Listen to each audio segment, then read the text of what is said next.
మీరు ఎప్పుడైనా ఇలా ఆలోచించారా? దేనివల్ల టాప్ 1% పీపుల్ ఎప్పుడు సపరేట్ గా ఉంటారని? ఆ ఒక్క అలవాటు లేకపోతే వాళ్ళు ఎప్పుడు టాప్ 1% అవ్వలేరు. అదేంటో తెలుసుకోవాలి అంటే ఈ వీడియోని స్కిప్ చేయకుండా చూడండి. వాళ్ళు అసలు మీకంటే ఇంటెలిజెంటా? వాళ్ళ మెమొరీ పవర్ చాలా ఎక్కువగా ఉంటుందా, లేదా ఈ రెండిట్లలో ఏది కాదా? ఇలా మీరు కూడా అనుకుంటే సీక్రెట్ ఇక్కడే ఉంది. అదేంటంటే వాళ్ళ ఎలైట్ పర్ఫార్మెన్స్. ఎందుకంటే వాళ్ళు యూజ్ చేసే స్పెసిఫిక్ సైకలాజికల్ ఫ్రేమ్ వర్క్ అనేది వాళ్ళ లేజినెస్ ని క్రాష్ చేస్తుంది. ఈ రోజు వీడియోలో నేను మీకు ఎగ్జాక్ట్ రోడ్ మ్యాప్ ఇవ్వబోతున్నా. ఈ వీడియోలో మనం ఒక 3 క్వశ్చన్స్ కి ఆన్సర్ చూద్దాం. నెంబర్ 1, టాపర్స్ అసలు ఎలాంటి పనైనా సరే ఎలా స్టార్ట్ చేస్తారు? యావరేజ్ పీపుల్ ఎప్పుడు మోటివేషన్ కోసం వెయిట్ చేస్తారు. సడన్ గా 8 గంటలు ఒకేసారి చదివేసి పాస్ అవ్వాలి అని ప్లాన్ చేసుకుంటారు, కానీ అది గ్యారంటీగా ఫెయిల్ అవుతుంది. ఎందుకో తెలుసా? ఆ పనిని మీరు మొదలు పెట్టక ముందే గివ్ అప్ ఇచ్చేస్తారు. ఇలాంటి సిచ్యువేషన్స్ లో టాపర్స్ ఏం చేస్తారో తెలుసా? వాళ్ళు మైక్రో టార్గెట్స్ ని సెట్ చేసుకుంటారు. వాళ్ళు ఒక 15 మినిట్స్ మాత్రమే పనిని చాలా ఫోకస్ గా చేస్తారు. ఎందుకంటే ఒకేసారి మీరు ఆ 15 మినిట్స్ ని క్రాష్ చేస్తే అప్పుడు ఆటోమేటిక్ గా మొమెంటం వస్తుంది. పెద్దగా ప్లాన్ చేయడం ఆపండి. ఎందుకంటే చిన్నగా స్టార్ట్ చేసి వాటిని ఎగ్జిక్యూట్ చేస్తేనే మన రిజల్ట్స్ అనేవి పర్ఫెక్ట్ గా ఉంటాయి. సెకండ్ క్వశ్చన్, టాప్ 1% పీపుల్ అసలు డిస్ట్రాక్ట్ అయినప్పుడు ఏం చేస్తారు? అసలు 1% వాళ్ళు కూడా డిస్ట్రాక్ట్ అవుతారా? ఈ క్వశ్చన్ చాలా మందికి వచ్చి ఉండొచ్చు.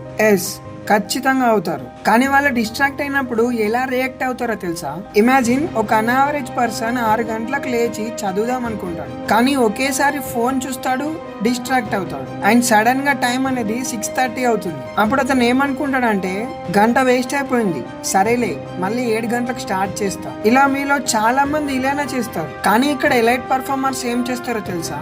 వాళ్ళు కూడా డిస్ట్రాక్ట్ అవుతారు. అలా 6 గంటలకు లేచి చదువుదాం అనుకునేది కాస్త 6:30 అవుతే వాళ్ళప్పుడు పర్ఫెక్ట్ టైం కోసం వెయిట్ చేయరు. మిగిలిన 30 మినిట్స్ ని చాలా రూత్లెస్ గా వాడుకుంటారు. వేస్ట్ అయిన టైం మళ్ళీ ఎప్పుడు కూడా తిరిగి రాదు. సో అందుకే అయిపోయిన టైం ఎప్పుడు కూడా ఎక్స్ప్లోర్ చేయాలి. థర్డ్ క్వశ్చన్, చాలా తక్కువ టైంలోనే ఎక్కువ పనిని ఎలా కంప్లీట్ చేస్తారు?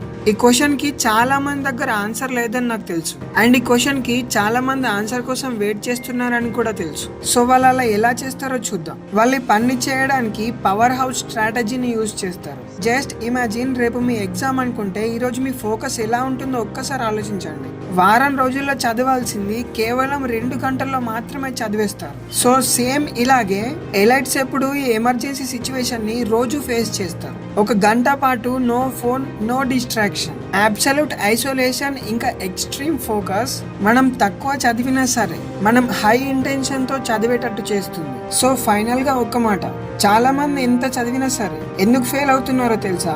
మీ ఐడెంటిటీ. మీరు మీ మైండ్ కి నేను బద్దకస్తుని, నేను రేపు చేస్తానులే, ఇలాంటి మాటలు ఫీడ్ చేస్తున్నారు. సో మీరు ఇలా చేసేసరికి మీ బ్రెయిన్ అనేది మీ వల్ల మీరే ఫెయిల్ అయ్యేటట్టు వాష్ చేస్తుంది. మీ ఐడెంటిటీని ఇప్పుడే మార్చుకోండి. సక్సెస్ సాధించే వాళ్ళకి ఇంకా మీకు ఇద్దరికి ఉన్న ఒకే ఒక్క తేడా ఏంటో తెలుసా? Self belief. నేను ఇది చేయగలను అని మిమ్మల్ని మీరు నమ్మండి. అండ్ మీ సెల్ఫ్ పొటెన్షియల్ ని డౌట్ చేయడం ఆపండి. మిమ్మల్ని మీరు సక్సెస్ కోసం తయారు చేసిన ఒక మెషిన్ లా ట్రీట్ చేయండి. అప్పుడే మీ రిజల్ట్స్ మారుతాయి, ఇంకా మీ పొజిషన్ చేంజ్ అవుతుంది. అండ్ మీరు ఇక్కడ దాకా ఈ వీడియోని చూసినట్టయితే ఐ విల్ ఎగ్జిక్యూట్ టుడే అని కింద కామెంట్ చేయండి. మీరు నిజంగా యాక్షన్ తీసుకోవడానికి రెడీ అయితే ప్రూవ్ చేసి చూపించండి. అలాగే మీ బ్రెయిన్ ని మాస్టర్ చేయాలి అనుకుంటే ఇప్పుడే మన ఛానల్ ని సబ్స్క్రైబ్ చేసుకోండి. And see you in the next one.